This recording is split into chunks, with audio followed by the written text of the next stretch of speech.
এবারের যে সংসদীয় নির্বাচন, এই সংসদীয় নির্বাচনে করিমগঞ্জ লোকসভা কেন্দ্রে প্রার্থী হয়েছেন ইন্ডিয়া জোটের কংগ্রেস থেকে বিশিষ্ট আইনজীবী, নর্থ ইস্ট বার কাউন্সিলের প্রাক্তন চেয়ারম্যান তথা তিনি আইনজীবী হিসাবে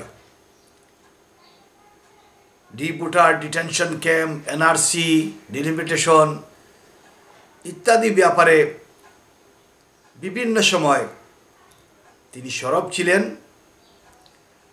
এবং তিনি নাগরিক অধিকার রক্ষা কমিটি আসামের মুখ্য উপদেষ্টা। আমরা নাগরিক অধিকার রক্ষা কমিটি আসাম পক্ষ থেকে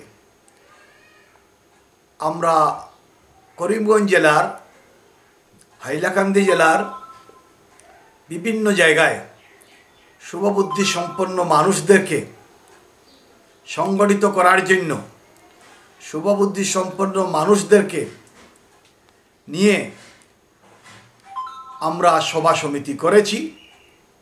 সভা সমিতির মাধ্যমে আমরা আবেদন রেখেছি যে করিমগঞ্জবাসীর সৌভাগ্য এমন একজন যোগ্য প্রার্থী এবার সংসদীয় নির্বাচনে পেয়েছেন, উনাকে বহুমূল্যবান ভোটটি দিয়ে যাতে সংসদে পাঠানো যায়, সেই দিকে দলমত ধর্মমতের ঊর্ধ্বে উঠে যাতে সবাই এগিয়ে আসেন, এই আবেদনটা আমরা বিভিন্ন জায়গায় রেখেছি। আমরা নাগরিক অধিকার রক্ষা কমিটির অন্যতম উপদেষ্টা, আসাম বিশ্ববিদ্যালয়ের প্রাক্তন উপাচার্য তপোধীর ভট্টাচার্যকে সঙ্গে নিয়ে নাগরিক অধিকার রক্ষা কমিটির অন্যান্য কর্মকর্তা কিশোর ভট্টাচার্য, সমীরণ চৌধুরী, বিধায়ক পুরকাইস্ত, ডিব্রুগড়ের চন্দন মজুমদার, আমরা বিভিন্ন জায়গায় সভা করেছি। আমরা সভা করেছি কাঁঠালতলি করিমগঞ্জ জেলার, সভা করেছি কটামনিতে, আমরা সভা করেছি করিমগঞ্জ শহরে বুদ্ধিজীবীদেরকে নিয়ে, আমরা সভা করেছি হাইলাকান্দি শহরে, আমরা সভা করেছি আর করিমগঞ্জ জেলার রামকৃষ্ণনগর, ভৈরবনগর এইসব অঞ্চলে। প্রত্যেকটা জায়গায় আমরা দেখেছি মানুষ এবার নতুনভাবে চিন্তা করছে যে প্রতিবারই তো ভোট মানুষ দেয়, কিন্তু এবারের ভোটে মানুষের যে একটা জাগরণ আমরা দেখলাম, মানুষের মধ্যে যে একটা উত্তেজনা দেখলাম, তাতে মনে হলো হাফিজ রশিদ আহমেদ চৌধুরী অতি সহজেই জয়ী হবেন এবং সংসদে তার মতো লোক যাওয়া খুবই প্রয়োজন। সংসদ হচ্ছে আইনসভা, যেখানে একজন আইনজ্ঞ লোক যদি যায় তো তার যে ভূমিকা থাকবে অন্যদের সেই ভূমিকা থাকবে না। সুতরাং আইন সম্পর্কে যাদের, সংবিধান সম্পর্কে যাদের জ্ঞান নেই, তারা সংসদে গিয়ে কি করবে, পেছনের বেঞ্চে বসে ঘুমানো ছাড়া তাদের আর রাস্তা নেই।